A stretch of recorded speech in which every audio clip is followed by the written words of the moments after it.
Welcome to Just Like Nana. I'm so happy you're here.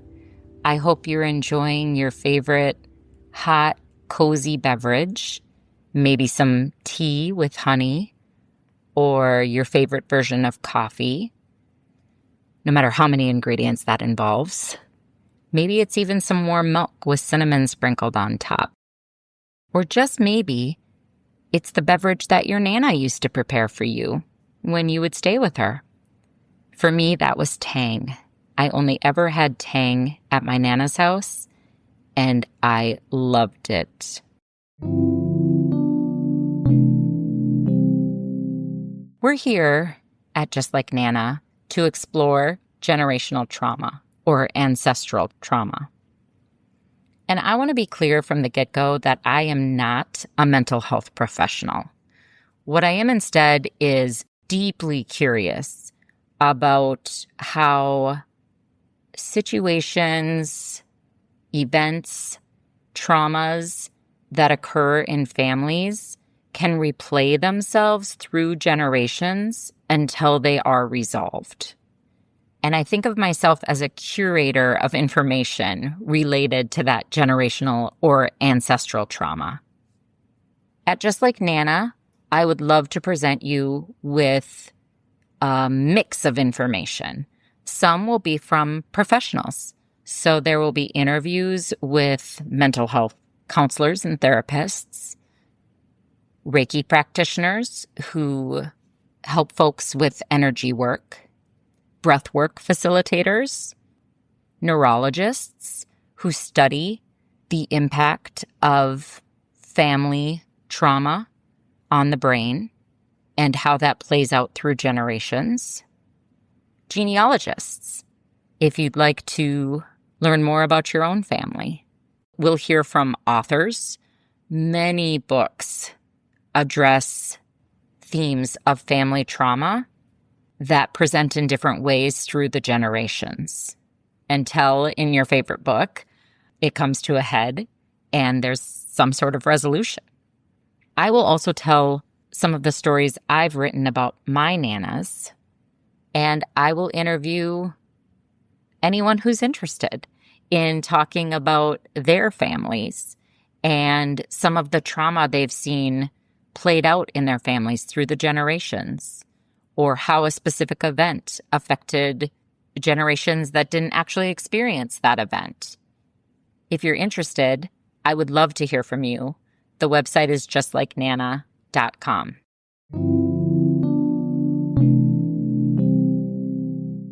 And now I'm going to back up. I've told you about the podcast, but you don't know who I am. My name is Amie, first name, Elisabeth, middle name, Penny Sayler, last name. I broke it up like that because the Elisabeth part, my middle name, is what's relevant to this podcast. I'm going to start with an apology to all Elisabeths out there. I've never been crazy about my middle name. Elisabeth is a lovely name. It just sort of niggled at me as a kid.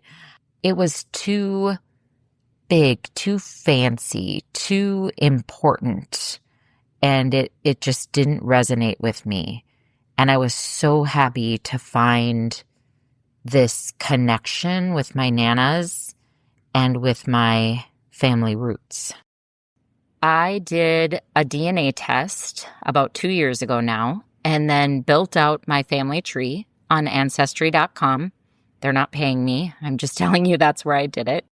And it was fascinating because I discovered that I have so many grandmas going back 10 generations that are named Elisabeth, either first name or middle name. And you might think, well, that makes sense because names get passed down in families. So, of course, your family has a concentrated version of one name, and Elisabeth is that name. But it's actually not like that. Instead, there are Elisabeths in disparate parts of my family that won't become connected until many generations into the future. And I was just immediately drawn to these Elisabeths. One thing you need to know about my story to help this make sense is that like many families, like all families, question mark. There are issues, dynamics, relationship troubles in my family. So that impacted my access to different lines of my family.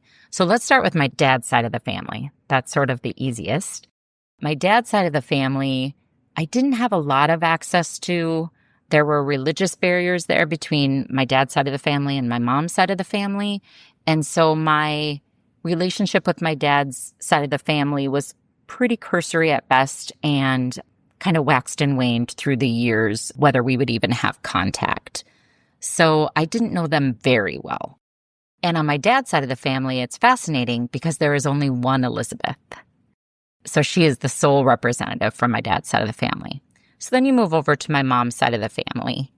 And on that side of the family, you essentially kind of have 4 lines that come out of each parent. So you have, we'll just take your mom. She has her mom. So you have her mom's side of the family, which is her mom's side of the family, and also her dad's side of the family. So said differently, you have your grandma's side of the family, and then your grandma has her mom's side of the family and her dad's side of the family. And then you have your mom's dad's side of the family, so your grandpa's side of the family. And again, on that, you have the 2 lines. You have your grandpa's mom's side of the family and your grandpa's dad's side of the family. So in my family, my mom did not have a relationship with her dad. I don't believe I ever met him. If I did, I was possibly when I was a baby, but I've never heard that story or obviously have any recollection of that. So that whole side of the family was completely and still remains unknown to me. So that's 2 out of the 4 branches of that family tree. Then on my grandma's side of the family, so my mom's side of the family, her father left when she was about 2 years old. Of course, I don't know anyone from that side of the family. So that just leaves me with, out of these 8 branches that you have in your family tree, just 1 line, which is my mom's side of the family. So because I only had access to 1 out of 8 branches of my family, I always felt just a bit disconnected and unsure where I belonged. I know many of us have that experience in life, regardless of, whether your factual pattern of your family exactly matched mine. There's obviously all sorts of situations that people experience that sort of lead to that general feeling. And what I realized in seeing all those Elisabeths is that I do belong. And they're my ancestors regardless of whether my parents or my grandparents or whomever had a relationship with them or others. In other words, I didn't need my mom or dad or my grandparents to give me access to my ancestors and all of those Elisabeths. They belong to me regardless of what adults who came many years before me chose to do with their familial relationships. And that was really exciting to me. I really wanted to get to know my nanas, my Elisabeth nanas, and to tell their stories. Sometimes women's voices and stories are lost to history. And I didn't want that to happen with them. I wanted to get to know them, to tell their stories, and hopefully to resolve their traumas for me and for my children. My intention is not to blame my ancestors for any trauma or blame them for any effect that's had in my life or how it's played out in my life. Instead, I come with an open heart to honor my ancestors with an understanding that I do not know what their lives were like. I do not know what was happening in the world at the time, and it wasn't my life to live. So when I first started working on this, and this is still ongoing, I wrote and am writing a book. There is an Elisabeth room where they all hang out together, which of course has its own interesting dynamics given they're from different countries potentially, although there's a pretty strong concentration of Bavaria in Germany. And different sides of the families. They're obviously from different times, anywhere from the 1600s on up to the 1900s. So it's fun to explore those dynamics between the Elisabeth themselves.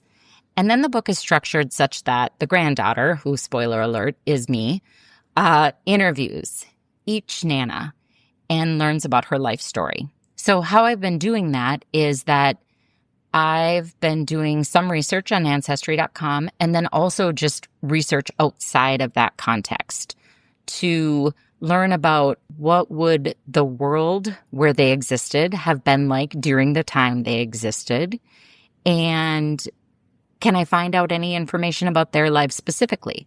It's been really fun to trace the journeys from other countries to America, and then to see how the families move about in America.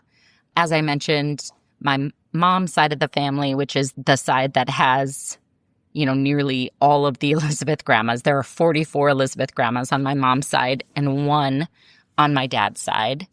They're all primarily Bavaria, Germany, came to America somewhere in the Midwest, typically. I have 1 grandma who came through the New Orleans port, but otherwise they generally came to the Midwest. And then on my dad's side, his mom is Italian. And I have no Elisabeths in that family line. And then his dad is very English, came to America pretty early. So a lot of American families there. When I tell each Nana Elisabeth story, because you might be thinking, well, how do you know what their story is? Fair question. I'm using kind of a combination. I'm using a little bit of the research, and I'll give some context for that. I am also an attorney, and research is bread and butter for what I do in my day job. So that's kind of my go-to. And then I also try to use some intuition. The entire point of this exercise is to get to know my nanas. And so I try to just listen to them. Now, I'd love to be able to tell you right now that I hear their voices and I channel them and all of that. I'm not that good. But I do try to just have an open heart and an open mind and see where the words take me when I tell their stories.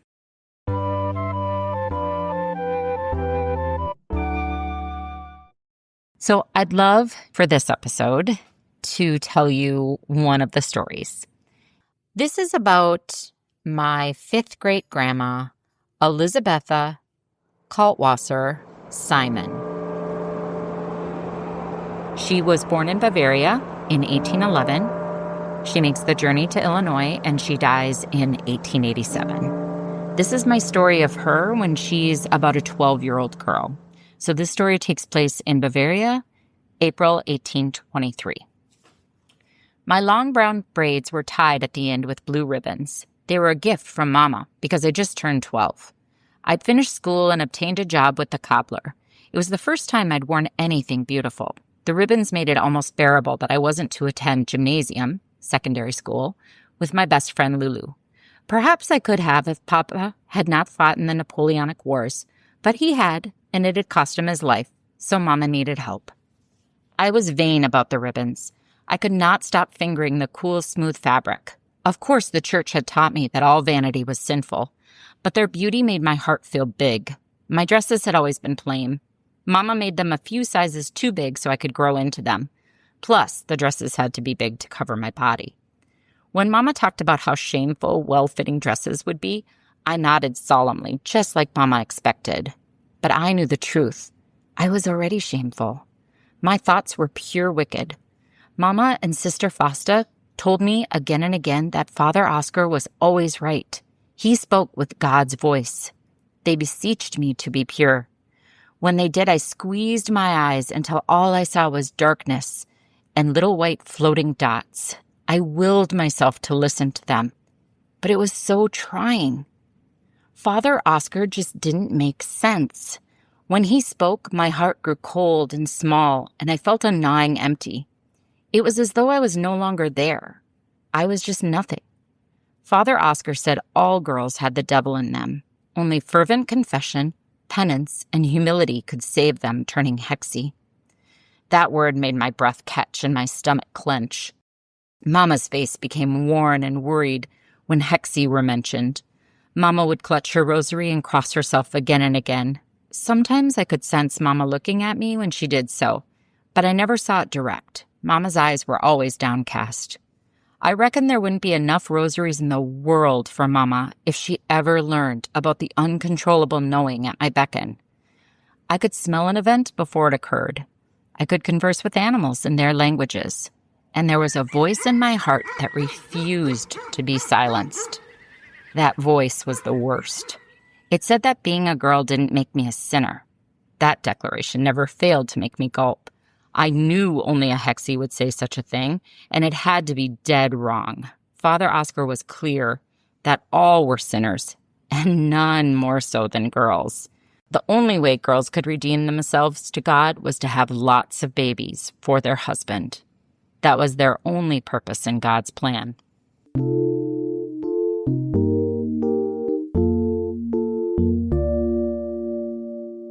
Lulu was tiny. I teased that she had hollow bird bones.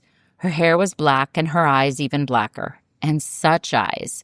They saw everything and could immediately change from shrewd to innocent as warranted.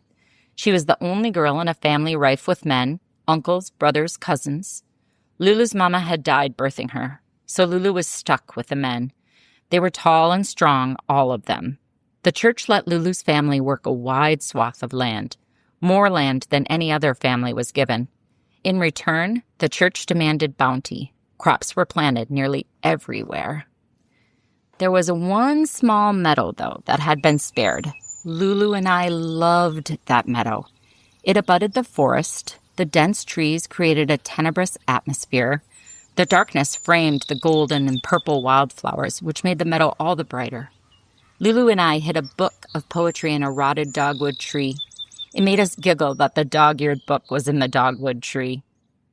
The day I received my ribbons, I had to show Lulu right away. We raced to the meadow with my blue ribbons flying in the wind. Lulu was a bit ahead, but I didn't mind. Lulu could run faster in a short race, but I could not be beaten a long race. Not by anyone. When we reached the edge of the meadow, we were panting from exertion. I got distracted by the bunnies and the great white egrets in the yonder fields. They were exchanging tidbits on the safest locations for raising young families.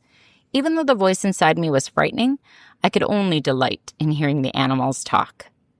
I suppressed a grin, which quickly became a frown. I realized I didn't hear Lulu's breathing anymore, and I smelled blood. Lots of it.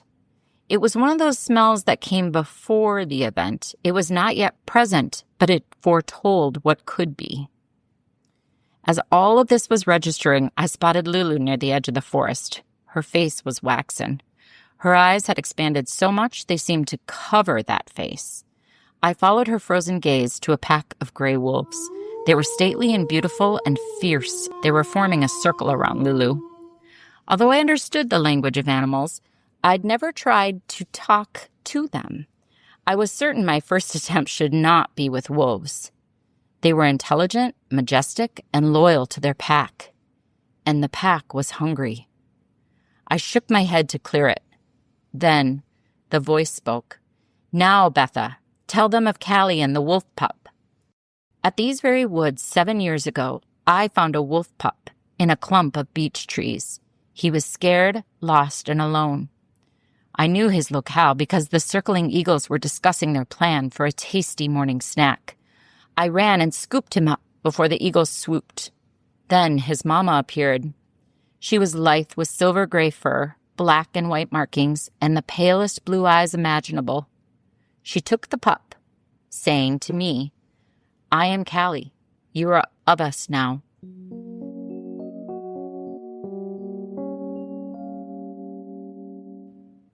In ancient lupine, I shouted with all my might, "In the name of Callie and her babe, stop."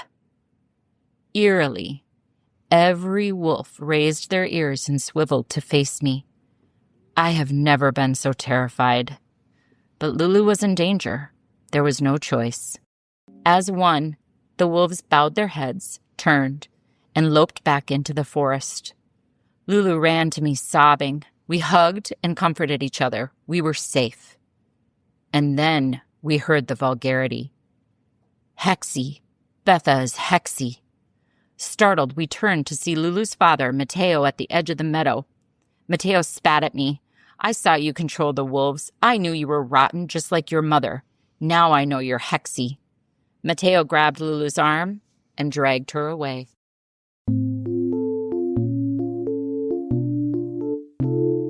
I ran home and confessed all to Mama. She was usually self-composed. I had heard others talk of her beauty. I didn't think of her that way. She was just Mama to me. She shrank as I told my story. Her face became taut and her eyes cloudy. I did not know terror had a look, but I saw it then. I was crying and writhing, but Mama did not comfort me as she always had. Instead, Mama took a deep breath and, as if in a trance, said, I must go to Matteo. No one can ever hear of this. You are never to listen to this voice again. You are only to follow the teachings of the church. The church is what can keep you safe. Your only duty as my daughter is to stay safe. But Mama, you cannot stop the accusation. Matteo, as us all, must tell the church of Hexe. Mama quivered and retched, refused to look at me, and muttered, Some men have a deeper passion. Then she was gone. When she returned, the stench of her humiliation filled our home.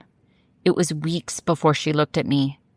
I did not at the time know exactly what happened, but I knew the blame was solely mine. My vanity and willingness to use power caused Mama deep shame and made us unsafe. I burned the ribbons.